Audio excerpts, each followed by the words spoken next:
Welcome back, students. And today, right now, we'll be discussing the lesson 3 of 12th night, wherein we get to discuss Act 1, Scene 2 of your syllabus. And in the same manner, what we will learn today, let me take you through all of that. We are going to complete Act 1, Scene 2, as I said. And definitely we'll get to learn how the story unfolds, and we get to discuss the new characters that are going to be encountered in this scene. One of Shakespeare's prominent and powerful women characters, and who bear similar traits with other Shakespeare's characters, women characters as well, strong ones. And also we get to understand that there is the theme of gender fluidity that is underlying in the story of 12th night. So we'll get to that, we'll understand that. Let us begin. So apart from learning about gender fluidity and Shakespeare's women characters, women empowerment, you would also be able to appreciate Shakespeare's beautiful poetic diction. And please do not follow them grammatically, because if you try to do that, you will lose your admiration. But however, that is not the most important thing about him. The way he presents them it is true poetry.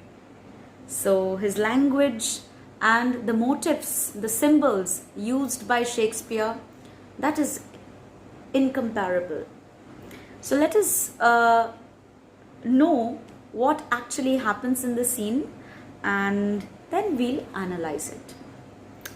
Now in scene 2, it starts with the character of Viola, or Viola as we can call her, stranding on the island of Illyria. Now she's landed from a wrecked ship in Illyria. She's been through a shipwreck, marooned on an island, and she doesn't know what Illyria is or where she has landed. She's never been to this place, and this is the very first time that she is actually setting her foot on the strange land. Now at first she thinks that her brother is drowned. Her brother is Sebastian, who is her identical twin, and but what is she going to do without her brother? She has never thought of a life without him, because he was very dear to her. And obviously they looked together, and they in the womb itself they had been together, in their mother's womb. So it is natural for them to have this sort of a connection. And she is out there with the captain of the ship, which has been wrecked. And the captain comforts her with the hope that the brother might have been safe too, because he had seen Sebastian tying himself onto the mast and doing something of a heroic deed in order to save his life. And he saw him clinging to a mast and floating like a dolphin, and floating on the sea as Arion had done on the back of dolphins. So that was a Greek myth that he was referring to. So you can say that was an allusion, allusion, allusion, when you refer to another story or a myth while speaking in another literary piece. So that is allusion. Okay, so Viola learns that the person who's ruling the land of Illyria is Duke Orsino, and she knows that he is a noble duke, and he governs the place. Now it's not the first time that she is hearing about Duke Orsino. Her dear father had mentioned it to her long back, and then he was a bachelor. She further learns from the captain, and all this has been provided to her by the captain. The captain tells her that the Duke is still a bachelor, but not so recently, because he is courting Olivia, and the daughter of a count who has also passed away, and also who's lost her own brother, the son and the father of the brother and the father of Olivia, both have passed away, and in whose protection she was left. Now you can understand that a lady in those times, in the Elizabethan times, was not supposed to be left alone. A male member of her family must be there to protect her, and this was the norm. So when the father died, she was under the protection of her brother, and now there was nobody. It was questionable who would take care of her, even though she was a rich heiress, a countess, and owner of a large property left by her father and brother. So, however, and she was in mourning, that is what we can know. She's in mourning for her brother and has renounced the company of the sight of men. So obviously we've discussed this in the first scene, that she had shunned the public eye, shunned to come in front. She did not want to come in front of the public eye. Now Viola wishes that she could serve this lady and obviously retain her identity and serve the lady. Okay, be Viola herself and serve the lady until she could understand how she would get to know about her status, how she would be able to manage her status. However, she decides to change her identity from Viola to a man, because Olivia will not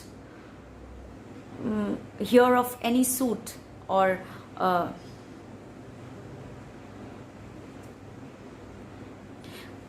she wouldn't be allowed in the court of Olivia, as told by the captain to her. And so it was completely up to Viola to decide what she would go about or what she would do. When the time would be ripe for revealing herself, who she was, till the time she would hide from the public eye, she decides to serve Duke Orsino as Cesario, a page boy. His page boy is a servant boy who like a messenger itself, and she begs to the captain to supply her with some man's outfit, man's clothes, and she would disguise herself as a page and wants the captain to introduce her to the Duke. So she also supports herself by saying that she also advertises herself that she is good in singing, and she knows how to speak well. So that is the reason why these are the reasons why the captain must promote her, and the Duke will accept her to be his page boy. So this goes behind the scene, that this is the thing that happens. These are the events that take place in Act 1, Scene 2. And now let us get to analyze what exactly the playwright wants to talk about. Now, while analyzing this scene, we have to talk about how enigmatic the character of Viola is. And she is definitely an important character, and this is her first time that she appears on the scene, an introduction. And this is a plan of disguising herself in male attire and offering her services as a page boy to the Duke. This will definitely bring about a new dimension in the plot. Now, till now, whatever was going on with the Duke's sentimental love and Olivia's grief-stricken sacrifice for her brother, love for her brother, that was very one note. All right. Now, this Viola's decision, or being practical and showing the need to survive in the strange land all by herself as a girl, as a woman, this complicates the plot. And Now, there is no mention as to what is the age of Viola or how does she look like. All right, whether she looks very feminine or masculine, this is absolutely not needed. That is the reason why Shakespeare has not brought them into being. And this is where we can say this portion is absolutely gender fluid. So, our impression that she's just a young maiden and who's very quick in making decision, definitely she's a noble woman who has gotten to travel outside. Now, Elizabethan women were not allowed to travel. You can see the state of Olivia, right? Noble woman. But Viola had this urge, Viola had this temperament. So you can understand that she was ahead of her times. So she had those modern qualities unique to women of Elizabethan age. It was very different from the other women in her times, her contemporaries. And she is also she's also able to take care of herself during this emergency. So that's how we can say that she knows how to survive in adverse circumstances.